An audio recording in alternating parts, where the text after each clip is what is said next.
குரல் நம் தலைவர் கலைஞருடைய குரல்.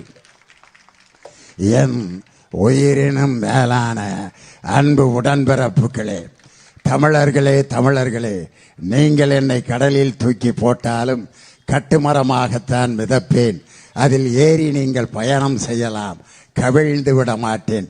இப்படி ஒரு குரல் ஒரு தலைவனுக்கு எங்கேயாவது கிடைக்குமா? நம்ம தலைவர் மாதிரி தன் வாழ்க்கை வரலாறை இத்தனை தொகுதிகளாக நெஞ்சுக்கு நீதி என்று எழுதிய ஒரே தலைவன் நம் முத்தமிழறிஞர் டாக்டர் கலைஞர். இன்னைக்கு பார்த்தீங்கன்னா நம்ம தலைவர் இன்னைக்கு வர்ற ஆகஸ்ட் 15ஆம் தேதி இப்ப இருக்க முதலமைச்சர் கொடியேற்ற போறார், சுதந்திர தின கொடி. நம் கலைஞர் அவர்கள் பெயரால் நாணயம் வெளியிடப்பட்ட போது பாதுகாப்புத்துறை அமைச்சர் ராஜ்நாத் சிங் வந்திருந்தார். கலைவாணர் அரங்கத்தில் கூட்டம். அப்ப அவர் பேசிய அந்த பேச்சு என்ன தெரியுமா? I was the chief minister of one state in India. Really I am grateful to Dr. கலைஞர் அப்படின்ட்டு எதுக்கு சொன்னார்னா, ஒவ்வொரு முறையும் நாங்கள் சுதந்திர தினத்தன்று கொடியேற்றும் பொழுது டாக்டர் கலைஞருக்குத்தான் அனைத்து முதலமைச்சர்களும் நன்றி சொல்லிக் கொண்டே கொடியேற்றுகிறோம். மாண்புமிகு ஜோசப் விஜய் அவர்களே, நாளை மறுநாள் நீங்கள் சுதந்திர தின கொடி ஏற்றும் பொழுது என் தானை தலைவன் டாக்டர் கலைஞருக்கு நன்றி சொல்லிக் கொண்டேதான் நீங்கள் கொடியேற்ற வேண்டும். வெங்கையா நாயுடு அவர்கள் துணை ஜனாதிபதியாக இருந்தப்ப நம்ம ஓமந்தூரார் அந்த மருத்துவமனைக்கு பக்கத்தில் இருக்கக்கூடிய சிலையை திறந்து வைக்க வந்திருந்தார். அப்ப அவர் சொன்ன 3 வார்த்தைகள், Kalaignar is not only a leader, he is an organiser, he is an agitator, he is an orator. Organizer, agitator, orator. இந்த 3க்கும் பெருமை சேர்ப்பவர் கலைஞர்னு அன்னைக்கு துணை ஜனாதிபதியாக இருந்த வெங்கையா நாயுடு சொன்னார். இன்னைக்கு இந்த நிகழ்ச்சியில நடுநாயகமாக அமர்ந்திருக்கக்கூடிய எங்கள் அருமை அண்ணன் மா சுப்பிரமணியன். மா என்றாலே பெருசு என்று பொருள், மன்னன் என்றால் அரசன். மாமன்னன்னா என்ன அர்த்தம்? பெரிய அரசன் என்று பொருள். அதே மாதிரி பேரரசன் அப்படின்னு பொருள். அதே மாதிரி பெருங்கூட்டம்னா உண்மையிலே பெருங்கூட்டம். மாபெரும் கூட்டம்னா என்ன அர்த்தம்னா மிகப்பெரிய கூட்டம்னு அர்த்தம். தனது சாதனைகள் அனைத்தையுமே பெரிய பெரிய சாதனைகளாக படைத்து காட்டிய ஒரு சுகாதாரத்துறை அமைச்சர் இருக்கிறார் என்றால் அது என்னுடைய அருமை அண்ணன் மா சுப்பிரமணியன் தான். அவர் பாருங்க, வருகின்ற அடுத்த வருஷம் ஏதென்ஸ் நகரத்தில் மாரத்தான் நடத்த போறாருன்னா இப்படி ஒரு சாதனையை எங்க அண்ணனை தவிர வேற யாராலையும் படைக்க முடியாது. ஏதென்ஸ் நகரம்ங்கிறது சாக்ரட்டிஸ் பிறந்து வளர்ந்த நகரம். சாக்ரட்டிஸ்னா யாருன்னே தெரியாதவங்களுக்கு என் தலைவருடைய வசனம் தாயா சாக்ரட்டிஸ்னா யாருன்னு கத்து கொடுத்துச்சு.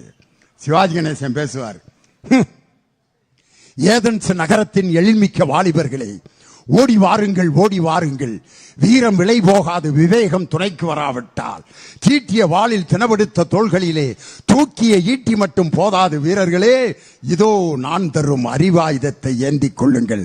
அறிவாயுதம், அறிவாயுதம் சாக்ரட்டிஸ் தருகிறேன். அப்போ ஒருத்தன் சொல்லுவான், சாக்ரட்டிஸ் குற்றம் செய்தார், அவர் இளைஞர்களை கெடுக்கிறார். அதுக்கு என் தலைவன் வசனம் எழுதியிருப்பாரியா, நான் என்ன பருவ விருந்தளிக்கும் பாவையா, இல்லை வாலிபருக்கு வலை வீசும் விளை மாதா, ஒரு கிழவன் எப்படியப்பா இளைஞர்களை கெடுக்க முடியும்னு அன்னைக்கே என் தலைமை எழுதினாரியா வசனம். அப்படிப்பட்ட தலைவர். அந்த தலைவர் நெஞ்சுக்கு நீதியில ஒரு சம்பவம் எழுதியிருப்பாரு. திமுகவை தொட்டு பார்ப்பவர்களுக்கு என்ன கதி ஏற்படும் ஒரு சம்பவம் எழுதியிருப்பாரு. அண்ணனுக்கு தெரியும். அவர் சின்ன குழந்தையா இருந்தப்ப நிறைய சுருட்ட முடி, சின்ன பிள்ளையில நிறைய யாருக்கு சுருட்ட முடி இருக்கோ அவங்க சீக்கிரம் வழக்கை ஆயிடுவாங்க. அதுக்கு நான் ஒரு எடுத்துக்காட்டு. தலைவருக்கு நிறைய சுருட்ட முடி எடுக்கணும்னு பக்கத்தில் இருக்கிற ஒரு குலதெய்வம் கோயில்ல வேண்டி இருக்காங்க. முடி எடுக்கணும்னு சொல்ற நாள் அன்னைக்கு மழை வந்துருச்சு. அதுக்கு சொல்றதுக்கு தான் ஒரு குரூப் இருப்பாங்கல்ல சோசியக்காரங்க, இன்னைக்கு எடுக்க வேண்டிய முடிய இன்னைக்கே எடுத்து ஆகணும், இல்லாட்டி பெரிய உயிருக்கு ஆபத்துன்ட்டான். நம்பிட்டாங்க. உடனே கோயிலுக்கு போகாம மழை நேரத்தில் வீட்டிலேயே வச்சு அவர் முடியை எடுத்து அந்த முடியை பத்திரமா வச்சு நீங்க இன்னொரு நாள் போறப்ப கோயில்ல காணிக்க செலுத்திருங்க அப்படின்ட்டு ஒரு பித்தளை குடத்துக்குள்ள தலைவருடைய முடியை வச்சு மூடி வச்சிருக்காங்க. அன்னைக்குன்னு திருடன் வந்திருக்கான் தலைவர் வீட்டுக்கு. வந்து என்னென்னத்தையோ திருடணும்னு ஐடியா பண்ணி பார்த்துருக்கான். பித்தளை குடம்.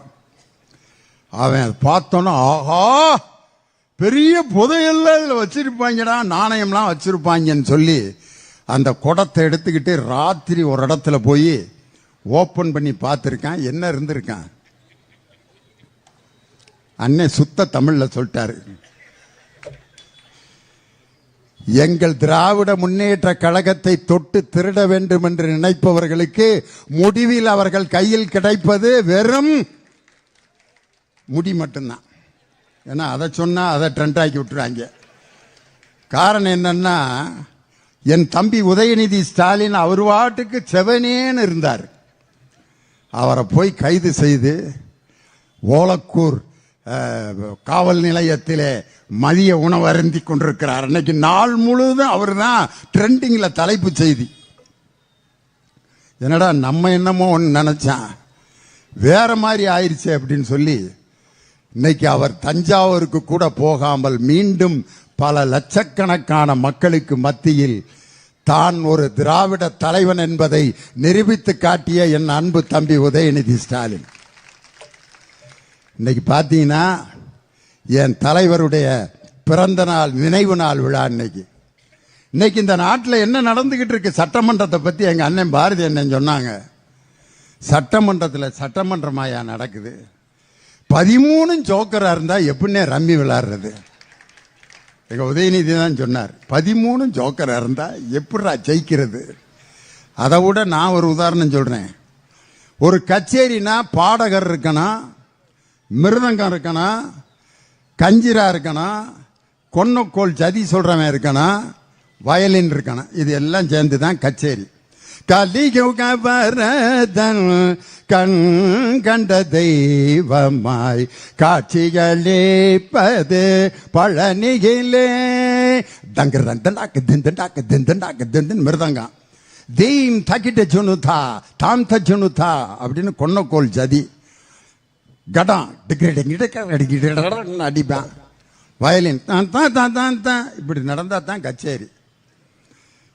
எல்லா பேருமே ஜால்ரா வச்சுக்கிட்டு கலியுக சைஞ்சக் சைஞ்சக் சைஞ்சக்னு அடிச்சா கச்சேரியில கல்ல கொண்டு எறிவானா எரிய மாட்டானா? அம்புட்டும் ஜால்ரா வாங்குறாங்க பாருங்க. பல்பு டெய்லி முதலமைச்சரே 5000 வாட்ஸ் பல்பு வாங்கினாரு முதல் கூட்டத்தில். பட்டு வேஷ்டி மாப்பிள்ள மாதிரி அழகா இருந்தார் அன்னைக்கு. என்னைக்குமே முகத்தில் எந்த ரியாக்ஷனுமே இல்லாத நம்ம மாண்புமிகு முதலமைச்சர் அன்னைக்கு ஒரு நாள் சிரிச்சார். அந்த சிரிக்க வச்சது கூட எங்க அண்ணன் எம்ஆர்கே பன்னீர்செல்வம் தான். அவங்க என்னென்னமோ பேசி தலைவரை சிரிக்க வைக்கலாம்னு நினைச்சாங்க. ஒவ்வொரு மந்திரி எந்திரிச்சு ஆகாகா ஓகாகா வானமே வையமே பூமிய தரைய அப்படின்னாங்க. மாப்பிள்ளை என்னென்னமோ விட்ட போடுறோம், ஒன்னும் வேலையாக மாட்டேங்குது. அன்னைக்கு வாங்கினார் பாருங்க ஒரு பல்பு. வறட்சி நிவாரணம் விவசாயிகளுக்கு தரவில்லை, விவசாயிகளுடைய கடன் முழுமையாக அடைக்கப்படவில்லை, காவிரி தண்ணீர் இன்னும் திறக்கப்படவில்லை, எனவே டெல்டா மாவட்டத்தினுடைய விவசாயிகள் காய்ந்து கொண்டிருக்கிறார்கள் நம்ம எதிர்க்கட்சி தலைவர் கம்பீரமா முழங்குறார். நம்ம மாண்புமிகு முதல்வர் எந்திரிச்சாங்க. மாண்புமிகு சி ஜோசப் விஜய் பட்டு வேஷ்டியோட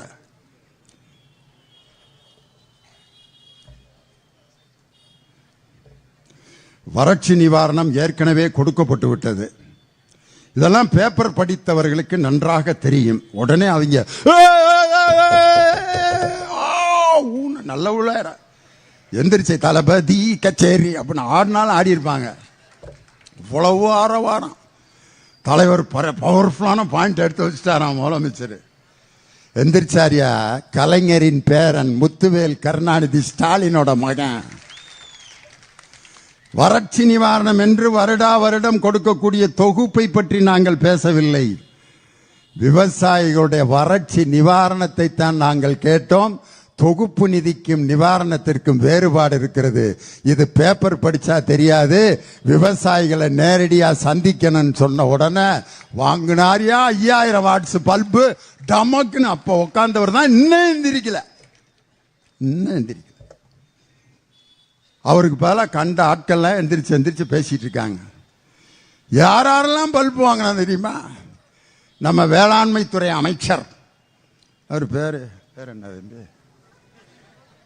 இது வேற மறந்து போய் வினோத், மாண்புமிகு வினோத் அவர்கள் வேளாண்மை பட்ஜெட்டை கொண்டு போய் திருப்பதியில் வச்சு சாமி கும்பிட்டு வந்தாரு. அப்பயே முடிவு பண்ணிட்டேன், ராமமும் மொட்டையும் தான். திருப்பதினா ராமம், இன்னொன்னு என்ன மொட்டை. விவசாயிகளுக்கு கடனை தள்ளுபடி பண்ணாமல் ராமம், காவிரி நீரை திறந்து விடாமல் மொட்டை அப்படின்ட்டு அவரு பெரிய நம்ம கவிஞர் காசிமுத்து மாணிக்க மாதிரி. இவ்வளவு நாள் சூரியனால் மக்களுக்கு வேர்த்தது, இப்பொழுது சூரியனுக்கே வேர்த்திருக்கிறது.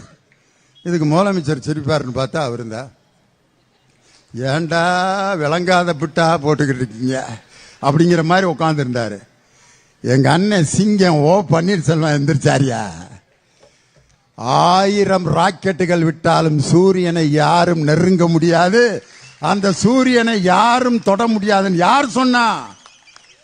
எங்க அண்ணன் ஓபிஎஸ் எந்திரிச்சு சொன்னார்.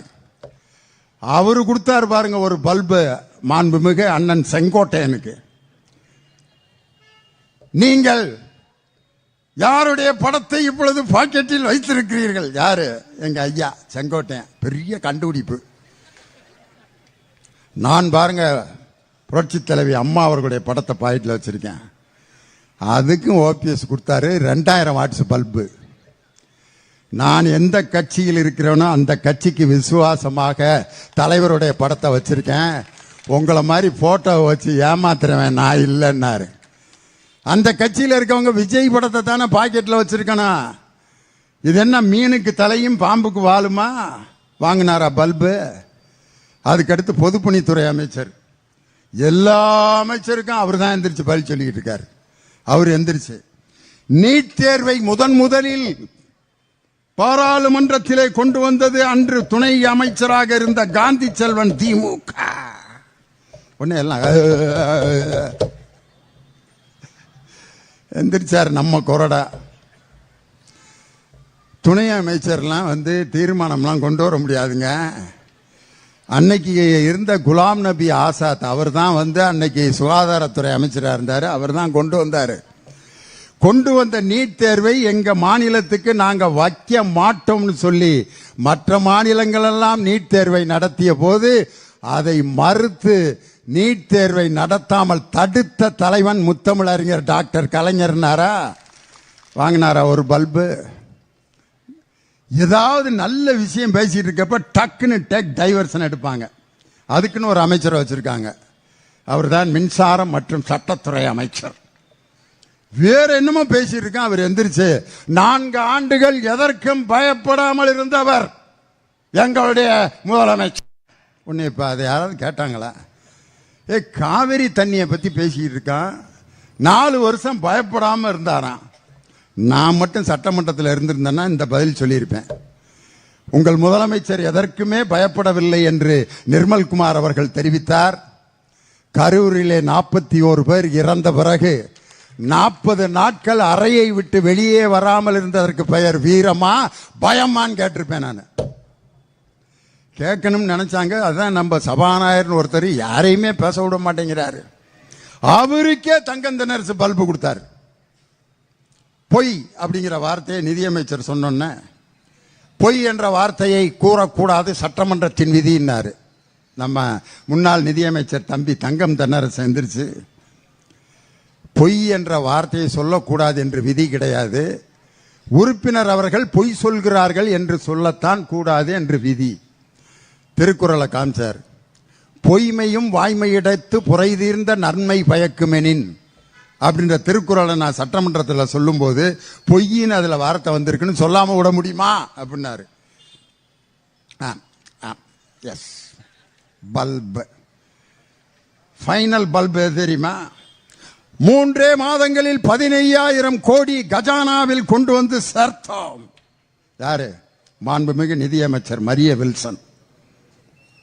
தங்கந்தனர் செந்திருச்சு. அந்த 15,000 கோடி என்னென்ன இதில் வந்துச்சுன்னு லிஸ்ட் கொடுத்தீங்கன்னா நாங்கள் நோட் பண்ணிக்கிறோம்னாரு.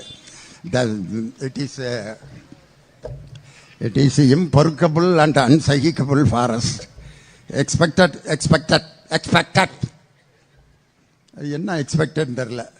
எதிர்பார்த்தோம், வந்துகிட்டு இருக்குன்னு தேவையாங்கிறேன் நான். நேரம் நம் தலைவர் முதலமைச்சராக முத்துவேல் கருணாநிதி ஸ்டாலின் அவர்கள் இருந்திருந்தால் எங்கள் சகோதரிகளுக்கு 8,000 ரூபாய் கூப்பன் கிடைச்சிருக்கான். 3 பொருள்களை நேரம் வீட்டில் வாங்கி நீங்க சேர்த்திருப்பீங்க. ஆனா இன்னைக்கு எல்லாத்துக்கும் அல்வா. ஆனா அண்ணன் சீர் ஒவ்வொரு அது எப்படி பேசினாரு மேடையில பிரச்சாரத்தை. நாங்கள் ஆட்சிக்கு வந்த அடுத்த நொடியே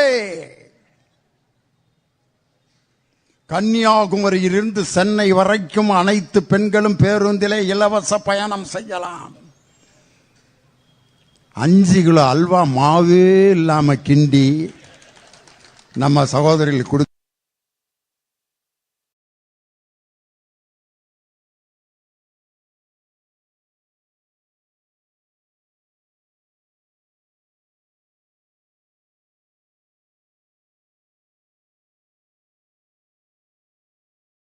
ஆட்சிக்கு விடியல் என்றால் பிடிக்காது. அதனாலதான் விடியல் என்ற வார்த்தையை நீக்கி இருக்கிறார்.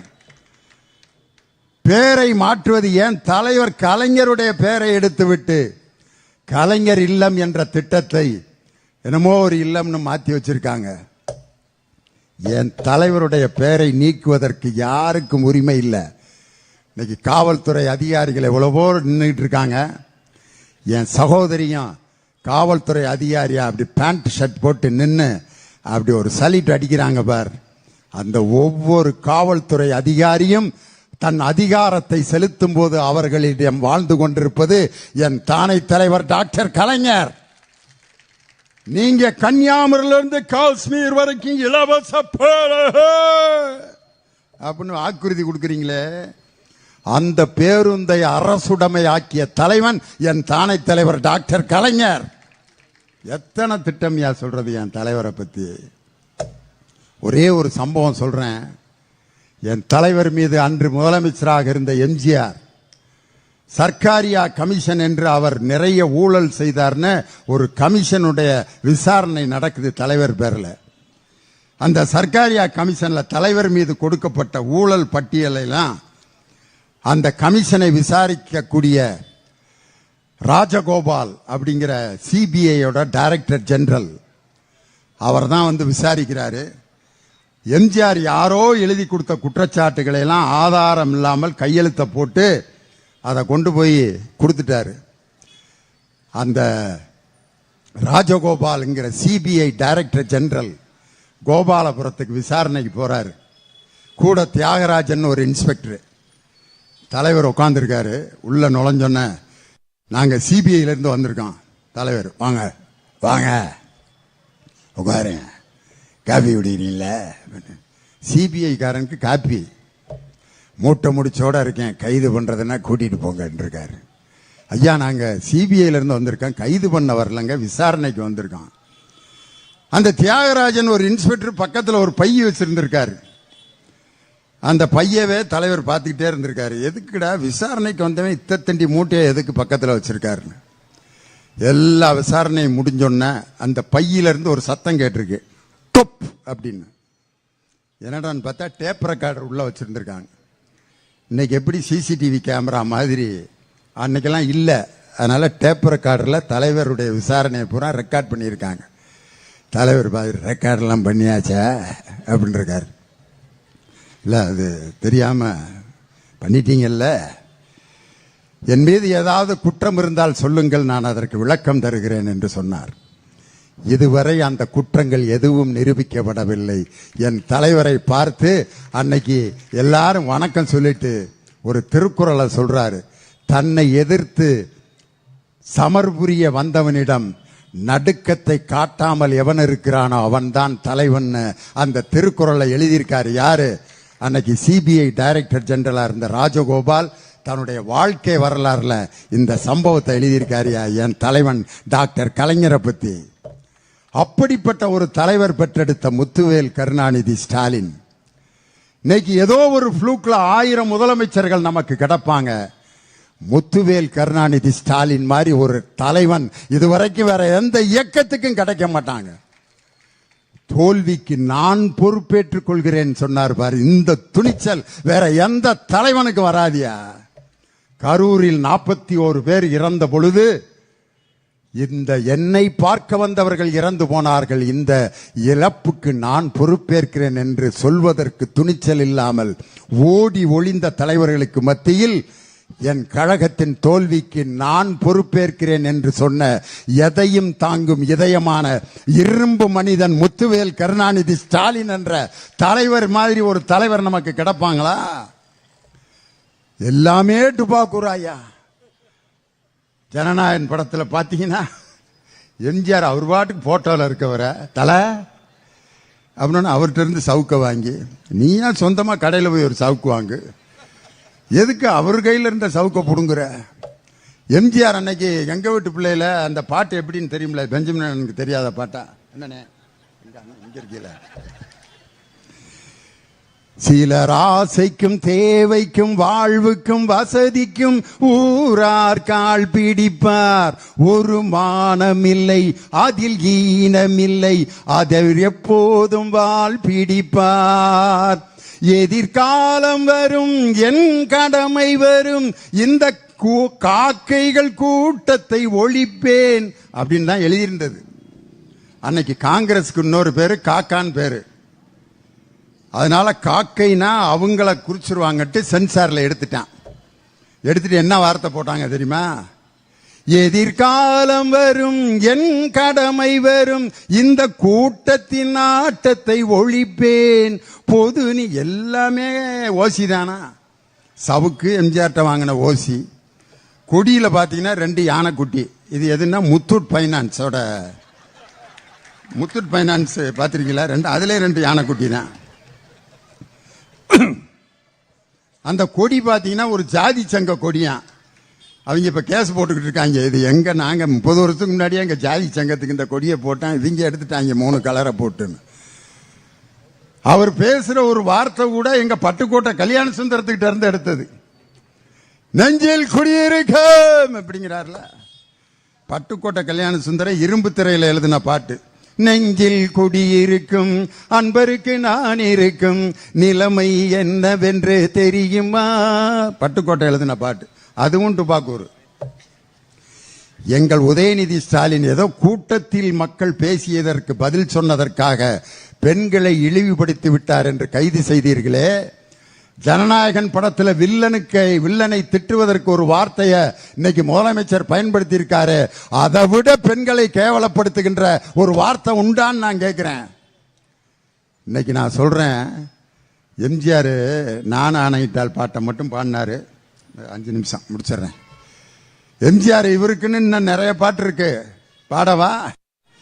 ஏமாற்றாதே ஏமாற்றாதே ஏமாறாதே ஏமாறாதே, அந்த இருட்டுக்கும் பார்க்கின்ற விழி இருக்கும், எந்த சுவருக்கும் கேட்கின்ற காதிருக்கும், சொல்லாமல் கொல்லாமல் காத்திருக்கும், தக்க சமயத்தில் நடந்ததை எடுத்துரைக்கும். கரூர் பிரச்சனையில தப்பிச்சிடலாம் நினைக்காதீங்க ப்ரோ. அந்த இருட்டுக்கும் பார்க்கின்ற வெளியிருக்கும், எந்த சுவருக்கும் கேட்கின்ற காதிருக்கும், சொல்லாமல் கொல்லாமல் காத்திருக்கும், தக்க சமயத்தில் நடந்ததை எடுத்துரைக்கும். அன்னைக்கே எம்ஜிஆர் பாடிட்டார். வெயிட் ப்ரோ வெயிட் இருக்கு. இன்னொரு பாட்டு இருக்கு, எம்ஜிஆர் பாட்டு, எனக்கு ரொம்ப பிடிச்ச பாட்டு. நாளொரு மேடை பொழுதொரு நடிப்பு, அவன் பேர் மனிதன் அல்ல, நாவில் ஒன்று நினைவில் ஒன்று, அதன் பேர் உள்ளமல்ல, உள்ளத்தில் இருப்பதை உதட்டில் வைப்பவன் எவனோ அவனே மனிதன், ஊரார் பணத்தில் உயிரை வளைப்பவன் உலகத்தில் கோழைகள் தலைவன், உலகத்தில் கோழைகள் தலைவன். நாளொரு மேடை பொழுதொரு நடிப்பு, அவன் பேர் மனிதன் அல்ல. இன்னொரு பாட்டு இன்னைக்கு முதலமைச்சர் எம்ஜிஆர் பாடியிருக்கார். கண்ணை நம்பாதே உன்னை ஏமாற்றும், உன்னை ஏமாற்றும் நீ காணும் தோற்றம் உண்மை இல்லாதது. அறிவை நீ நம்பு, உள்ளம் தெளிவாகும், அடையாளம் காட்டும் பொய்யே சொல்லாதது. பொன் பொருளை கண்டவுடன் வந்த வழி மறந்துவிட்டு பனையூருக்கு போகிறவர் போகட்டுமே. என் மனதை நான் அறிவேன், என் உறவை நான் அறிவேன், எதுவான போதிலும் சத்தியமே. நன்றி மறவாத நல்ல மனம் போதும், அதுவே என்றும் மூலதனம் ஆகும். கண்ணை நம்பாதே. ப்ரோ, உங்க கூட இருக்க அந்த கூட்டணி கட்சிகளை எல்லாம் நம்பி நீங்க உட்கார்ந்துருக்கீங்க. நாங்க எங்க உடம்புல இருந்த கோமணத்தை நாங்க கழட்டி போட்டோம். அதுதான் இன்னைக்கு உங்களுக்கு பட்டு வேட்டி. புரிஞ்சவங்க புரிஞ்சுக்கிறீங்க. நாங்க முகம் துடைக்கிறதுக்கு வச்சிருந்த கர்ச்சிப்பு தான் இன்னைக்கு நீங்க தோல்ல போட்டிருக்க துண்டு. நாங்க கையில வச்சிருந்த குச்சி தான் நீங்க உட்கார்ந்து இருக்கிற நாற்காலி. இன்னைக்கு நான் சொல்றேன், அந்த கூட்டணி கட்சியினுடைய ஆட்சியில இன்னைக்கு ஓடிக்கிட்டு இருக்கு. இன்னைக்கு அந்த கூட்டணி கட்சியே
சந்திக்க பண்பட்டு விட்டேன் அப்படின்னார்.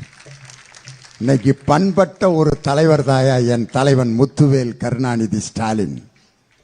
ஒரே ஒரு சம்பவத்தை சொல்லி முடிச்சிடறேன், ரொம்ப லேட் ஆயிருச்சு. ஒரு பூட்டை பூட்டிட்டு வீட்டில இருந்து போயிடுறாங்க. சாவி காணா போயிருது. சாவியை காணா போட்டமே வீட்டு ஓனர். பூட்டை வந்து திருப்பி திறக்கன்னு பார்க்குறாங்க, சாவி இல்லை. என்ன பண்ணுறது? எம்ஜிஆர்னா பின்னாடி வந்து டம்முன்னு இடிப்பார், திறந்துறான். பார்க்குறாங்க, பெரிய திண்டுக்கல் பூட்டு, மாற்று சாவிலாம் போட்டு பார்க்குறாங்க, திறக்க முடியல. என்னடா பண்ணாங்க? சுத்தியில் எடுத்து ஓங்கி பூட்டை உடைச்சான். அப்போ பூட்டு சொன்னுச்சு, காணா போட்டவனுக்கும் தண்டனை கிடையாது, பூட்டிட்டு எங்கேயோ கிடக்கிற சாவிக்கும் தண்டனை கிடையாது, கடமையை சரியாக செய்த பூட்டுக்கு தாண்டா தண்டனை கொடுத்திருக்காங்க. கடமையை சரியாக செய்த என் தலைவர் என்று தோற்றிருக்கலாம். அப்படி தோற்ற என் தலைவன் பண்பட்டு நாளை இதே தமிழகத்தை மீண்டும் ஆழ்வார் முத்துவேல் கருணாநிதி ஸ்டாலின். ஒரு கல்யாண வீட்டில் வாழை மரம் கட்டியிருப்பாங்க.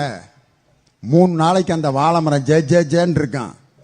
கல்யாண வீடு முடிஞ்சோடனே வாழை மரம் கீழே கிடக்கும். ரயில் வண்டி விளையாடுவேன், வாழைக்காயெல்லாம் பிச்சுட்டு போயிடுவாங்க, குப்பையில் கிடக்கும் வாழை மரம்.